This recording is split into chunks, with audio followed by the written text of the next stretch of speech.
Real Madrid beat up Rafa Benitez and Celta Vigo 4-0 at the Bernabeu on Sunday. Gab, were you impressed? Or are you going to slam Vinicius Jr. again for his reaction against Mingueza? I'm going to do both because I think both are worth saying. So Real Madrid needed a performance after that stinker in midweek and after the bad game before against Valencia. They got a performance. They played really well.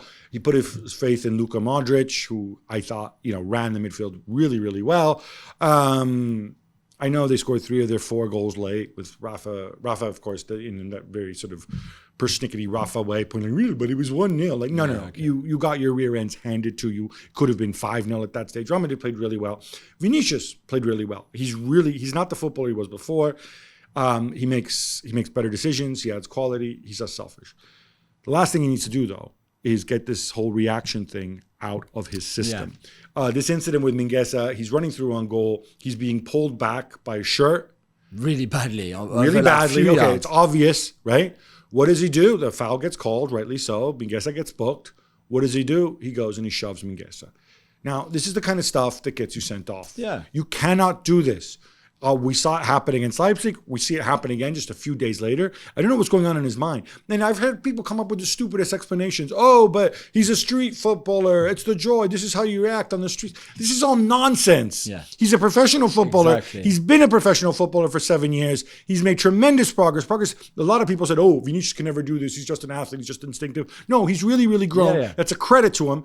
He needs to stamp this out because this really could hurt him and hurt his team. Atletico Madrid lose away to Cadiz 2-0. Jules, this was a stinker. Absolutely, completely. I don't know. Cadiz had won 2 games. 2 games all season. 2 games at home. One game since September 1st. That's right. 24 Liga games without a win. More than 6 months. Atletico are not good away from home. We've said that before. They'd lost 6 already before in 13. But what they showed was really unacceptable. It was a disgrace for a club like that. Okay, no Griezmann, no this, no that, maybe. But still, you can't go to Cadiz and get your bum spanked like they did on Sunday. It was on Saturday. It was, I thought, pathetic. Really pathetic. Yeah, it was really bad. And what strikes me, obviously looking ahead to Inter, which is fine. But then you know what? Mix it up. Play some second stringers who are willing to work hard and give you something to think about. The only way now is to go and beat Inter and qualify to redeem themselves, which I don't think they will be able to do. Girona beat Osasuna 2-0 to stay second in LaLiga, 7 points back. Jules, they're not giving up. They're not, Gabby, and we said the form hasn't been as good, obviously, as the first half of the season. It was never going to be. And Osasuna are a tricky team to play against, especially when you're away from home against them. But they did a good job. Savio scored again. Scoring early with Porto, I think, helped massively the way they managed the game after that. But it was good. They're 7 points behind. As we said, they're not aiming for the title. This is out of reach now. What they want is to secure Champions League, which already in itself would be an amazing achievement. And not just that, but as of right now, if the league were done now, and if UEFA were to apply the letter of the law, City would be playing in the Champions League next year, but that's a whole other issue. This was way back on Friday, but Lamine Yamal scored the only goal as Barcelona beat Mallorca to stay third. Jules, how they look ahead of their big Champions League clash with Napoli? Yeah, no, great, Gabby. I mean, Lamine is an incredible talent. We know that. He scored a lovely, lovely goal again. Xavi said, let's not compare him to Messi. No, I don't think anybody is. He's just at 16. He's that good that there's nothing wrong by giving him responsibilities. And I think they will need him at his best again against Napoli if they want to qualify. There was obviously no Pedri and no De Jong, who are still injured, which is hurting this team in terms of creativity for sure. But Xavi will have to find a way of playing better because that's not good enough to beat Napoli. So somebody needs to step up, one of the veteran players, and really take ownership here of the midfield with those guys out.